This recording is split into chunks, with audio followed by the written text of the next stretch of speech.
Deuxième journée d'action aujourd'hui contre la réforme des retraites. Des manifestations ont eu lieu dans toute la France et en Guyane.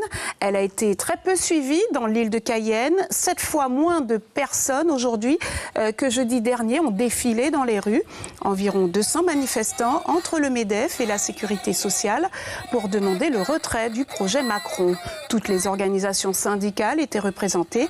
Des travailleurs du public étaient en majorité mobilisés. On écoute ces quelques réactions recueillis pour nous par Bianca Caretto et Marie Berthomé.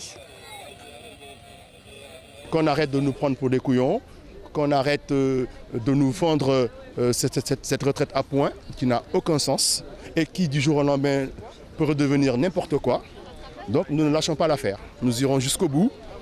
Bon, même si nous savons que nous ne sommes pas entendus, ce n'est pas le nombre qui compte, c'est au moins montrer la force de nos convictions. Nous irons jusqu'au bout. La retraite à point pour nous, elle ne sera pas, même si elle est présentée comme universelle, elle ne sera pas équitable pour tous. Et nous demandons plus de justice pour que chacun puisse profiter de sa retraite comme il le doit. Moins de monde également à Saint-Laurent-du-Maroni. Environ 150 personnes ont défilé dans les rues de la sous-préfecture. Ils sont partis du Super U pour finir devant la sous-préfecture. Le slogan des manifestants, bosser à 60 ans, c'est déjà trop. On écoute ces quelques réactions recueillies pour nous par Éric Léon.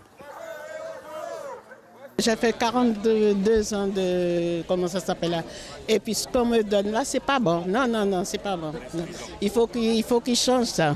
Oui. On était prêts à faire des efforts, hein. Ça c'était une évidence. On sait bien que la situation est difficile, mais on a vraiment le sentiment qu'on cherche à faire passer des choses, à nous faire passer des vessies pour des lanternes. Cette réforme, elle est injuste.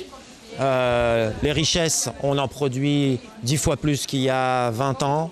Et pourquoi ce serait toujours aux travailleurs de serrer la ceinture? Cet argent qui a été créé par le monde du travail, par les travailleurs, où est-ce qu'il est passé?